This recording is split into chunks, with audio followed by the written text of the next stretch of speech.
Hi everyone, welcome to week 13. This week we're going to talk about the role of qualitative research in evidence-based interventions.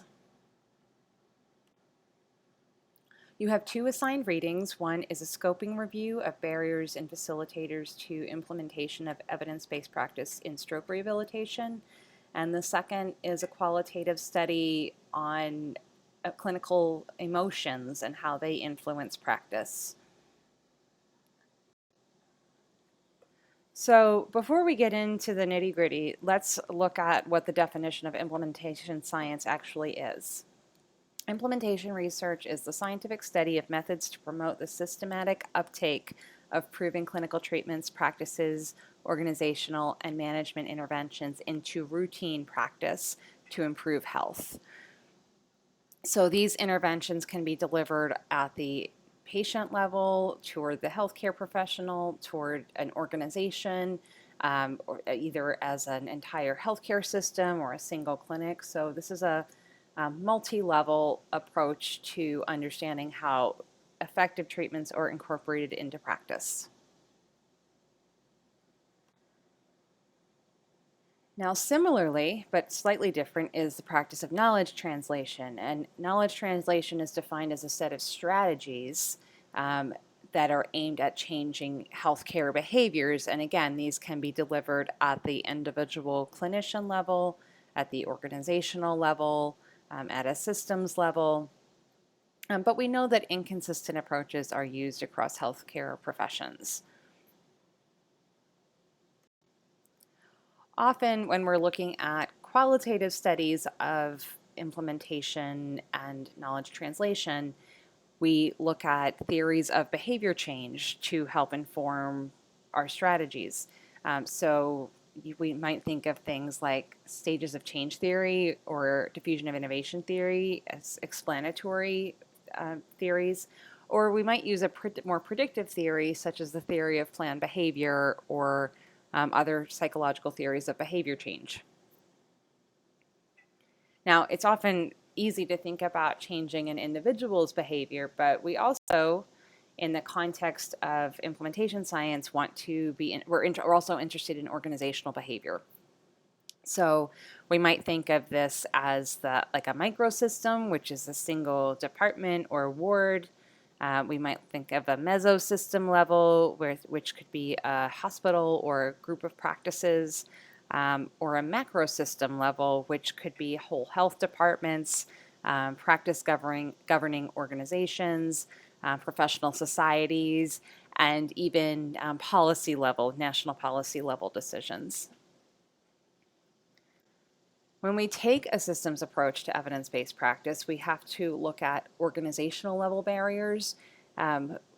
We want to look at the skills of the people in the system, how much time they have, what is their attitude towards change, and we want to identify and create facilitators to implementing EBP. So things like changing policies, making procedures standardized, having the infrastructure to support the evidence-based practice implementation, and then governance, accountability, how making sure people are following through. You can set up all the policies in the world, but if you have no system to evaluate whether they're being followed, they may not be very effective.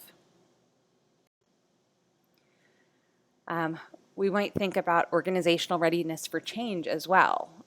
Often in implementation science, we used mixed methods in addition to just a qualitative or quantitative approach. We like to combine them quite frequently because sometimes there's differences between official policies and what's happening on the floor of the unit and what individual practitioners need to deal with on a day-to-day basis. And you might have experienced this where you have sort of a directive from above, but your life on the ground doesn't really match what their expectations are. And part of organizational readiness for change is to evaluate those issues, make sure the policies are aligned with the goals that are set, and to have the resources available to support those policy goals. At an individual level, there are a lot of perceived barriers for change that clinicians report. Sometimes it's just skills and knowledge that they just don't know enough about the new practice. Sometimes there's problems with professional and team roles and people understanding how they fit in to this new practice. Social influences are huge, and it's with the culture of the environment, and how, again, those resources. If people don't have the necessary resources, which can include just time, to learn and to change, then that could be a barrier. And we know that there are a lot of strategies that help to change individual behaviors. We can do education, we can provide materials, we can have meetings, we can have bring in an external facilitator, we can have a local champion, we can do some audit and feedback. There's all kinds of strategies, but most of these strategies only make a little bit of change. And in fact, one study showed that none is likely to change practice more than 10%. So if we're looking for a larger scale change, we need a multifaceted approach. So how do we study the facilitators and barriers to implementation of EBP?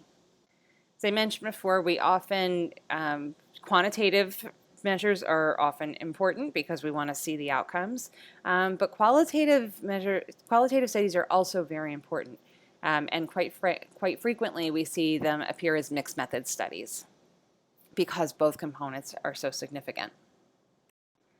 So I want to share a couple of examples. Some of these are part of your assigned readings, and others are going to be optional, but just to give you a kind of a range of what's out there.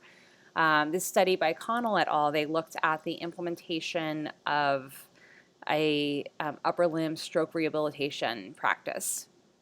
And they explored why therapists liked the intervention, who was advocating for using it, and then how it was actually being used.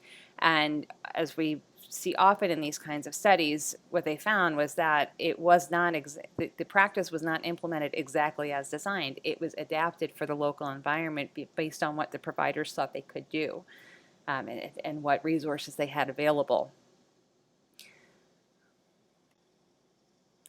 In another example, this is a systematic review and synthesis of qualitative research, which evaluated implementation of fall prevention programs. And they identified some themes of barriers. They had practical considerations, so economic factors, so people may or may not have had the economic resources to make recommended changes, access, and time. We see those come up again and again. Time, and then adapting the interventions for the local community, whether social or cultural issues that might need to be addressed, and then psychosocial issues such as people identifying themselves as somebody who needed fall prevention, and understanding who the expert was in evaluating falls, because we always say people are experts on their own lives, but also the clinician brings some expert knowledge as well, but that can leave some room for interpretation. The next example is a qualitative descriptive analysis that was embedded as part of a mixed method study, and these researchers explored how clinicians' emotions affected how they practiced.